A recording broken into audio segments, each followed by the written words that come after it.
January is a month for starting new things. So how do we get started working with the Pico and Pico 2? It can feel a bit daunting. In this video, I want to show you where to start and guide you through some of the skills you're going to need to learn. Let me tell you all about it.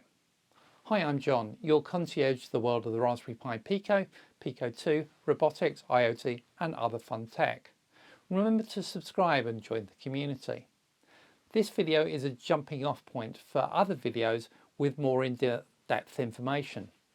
I thought it was important now that I have hundreds of videos online and it's getting difficult to spot where you might start. Now, some of my recommendations are going to be free content here on YouTube. Some will be more commercial content over on Udemy. Generally, Udemy has a more structured learning path, whereas on YouTube, I'm just dealing with a specific idea or project in a video. If you like this video and it helps your learning or projects, then why not drop me a cash tip using the super thanks button below the video or the payment link in the description. I'm saving these up to get myself to the open source conference in San Francisco, and I'd appreciate your help in getting me there, and I hope to see you there too. Please hit the like button on the video and subscribe for more. So should you start using the Pico or the new Pico 2? Of course, we all want to grab the new and latest technology, and to be honest, there's no reason why you shouldn't. The only thing I would say is that the Pico's been out for a while and there's a lot more tutorials and walkthroughs out there to guide you. Whereas the Pico 2, it's very similar chip and processor. It's, you know, from a demo point of view and for getting started, really not that different. But there is less out there at the moment to follow. So you might be better starting with the Pico. But it really is up to you, and there is a great deal of difference. This video is sponsored by PCBWay. Though we often learn with our projects on breadboards, there comes a point when the project needs a PCB. Partners like PCBWay really come into their own here, helping check and fabricate our PCB design. They can even populate the board for you, as well as 3D print the case to put it in. For more specialist needs, they can undertake CNC or sheet metal work. While you're learning and exploring, you can check out PCBWay's community site of projects and their module shop. Using PCBWay as a partner will allow your project to look as good as off-the-shelf products.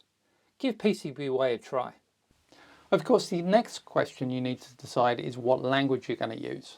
Now, most of the stuff I do on this channel is on C and C++ at the moment.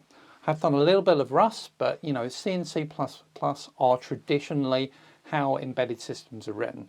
So there is a lot of stuff out there, a lot of the libraries are out there in that space. I'd also say that Rust is coming up as a really interesting language and a really interesting place to play. So you might want to play with Rust, but I haven't got a lot of stuff out there yet. Though it's something that I am actually playing with quite a bit. MicroPython is often where people start in this world, and there is a lot of stuff out there on MicroPython, not so much on my channel, I must admit, but you've got a choice. For this video, I'm going to talk really about C and C++. So we really should talk about the toolchain, really. How we're actually going to be able to edit our code, to build it, to flash it onto the Pico and to debug it. Now, that's become a lot easier with recent years and with Raspberry Pi's new recommendation of using VS Code and the Pico extension. It certainly is the easiest way to get going, but there are some caveats to that. I did a great video talking through that and showing how to get going with either the Pico 1 or 2 in VS Code with the Pico extension, and talking about the fact that actually there are challenges.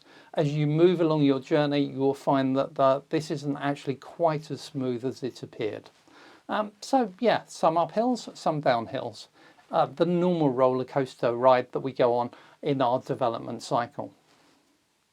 So should you choose to do something different and actually install the toolchain as a command line? Well, there are advantages to that. You know, the VS Code option is Raspberry Pi's recommendation for getting started. It's a consistent approach across operating systems and platforms. And you know, it's got some nice accelerators there, which are really handy, but you get locked into which IDE you're going to use. You have to be on VS Code. And when you start looking at more complex projects that are across multiple folders or used libraries, it actually can get a little bit trickier to work with. And some of that and picking up traditional projects from online is easier to do, I think, with a command line version. Either way, what you need is the ability to be edit, compile, flash, and debug your code. Now, if you want some help getting through that and looking at the different options and installing that across the different operating systems, then I've got a course that talks about getting this all up and running and being able to build your first applications and get all that working, called Introduction to C Development Environment, and it's over on the Udemy platform. So our next place to go is really Hello World and get actually our Hello World program up and running. And that's traditionally where we start. And of course, Hello World is basically just printing the Hello World string onto standard I/O, i.e.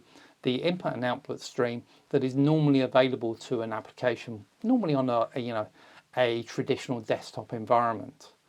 Now, standard I/O on a Pico, you've got no screen, so where's it going to go? Well, it's routable actually, and you can choose where it can go. It can either go over USB, a sort of serial port over USB into your laptop, or over a UART, which is the true serial ports on the Pico.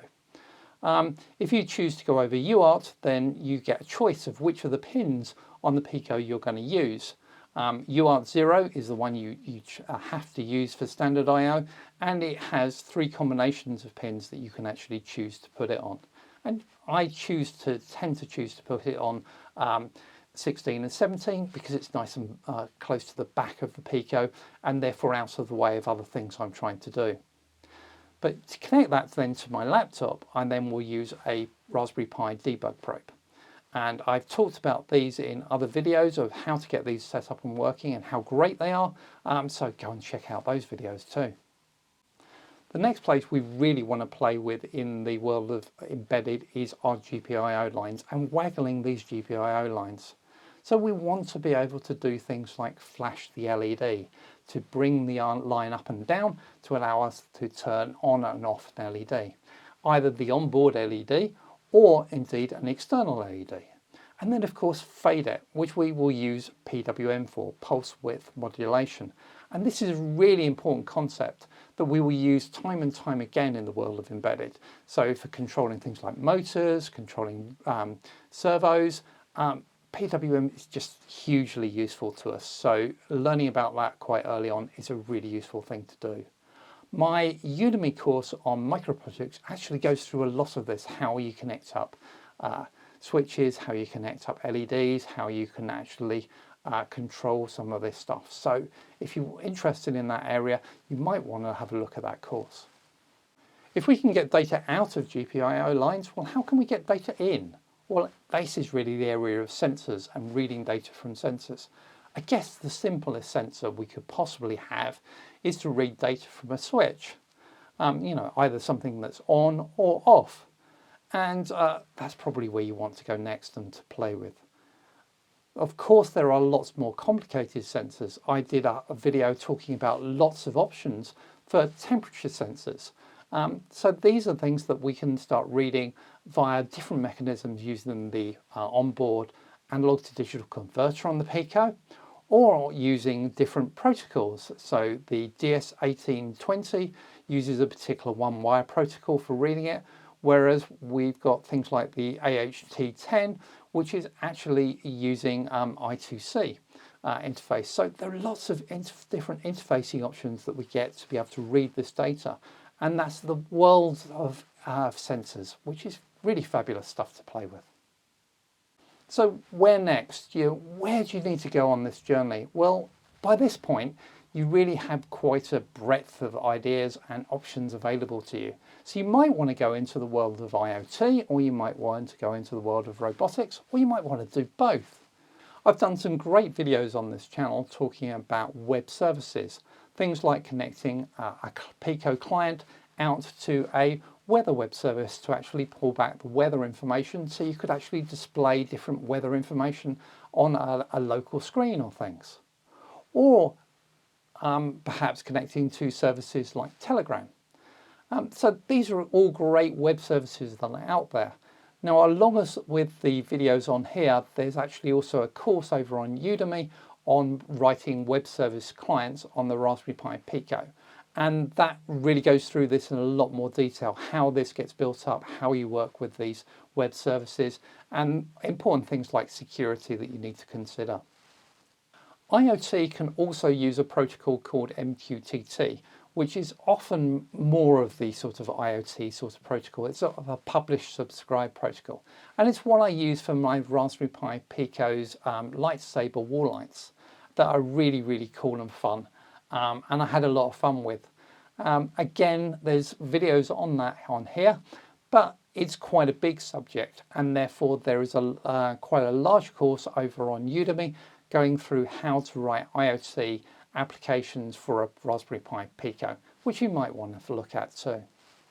In terms of robotics, I've done a lot of stuff on ROS, the robot operating system, on this channel, and micro ROS, starting with turntable robots, going up to my X arm, which is, can move around, and controlling that from within my Pico, and of course DDD, my DIY dev droid, so a moving robot.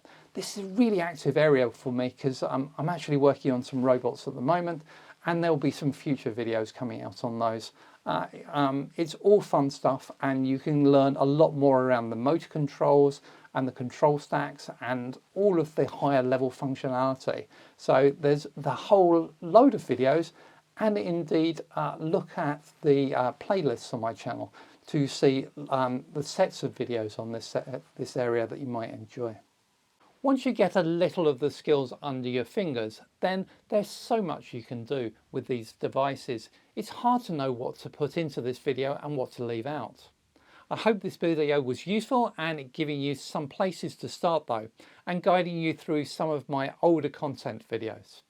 If you like this video and it helps your learning or projects, then why not drop me a cash tip using that super thanks button below the video, or the payment link in the description. Remember, I'm saving these up to get myself to the Open Source Conference in San Francisco, and I'd appreciate your help in getting me there, and of course I'd love to meet you all there too. Thank you very much for watching. If you enjoyed the video, then please do hit that like button, and please subscribe to my video and channels so you don't miss the next video. Bye bye for now.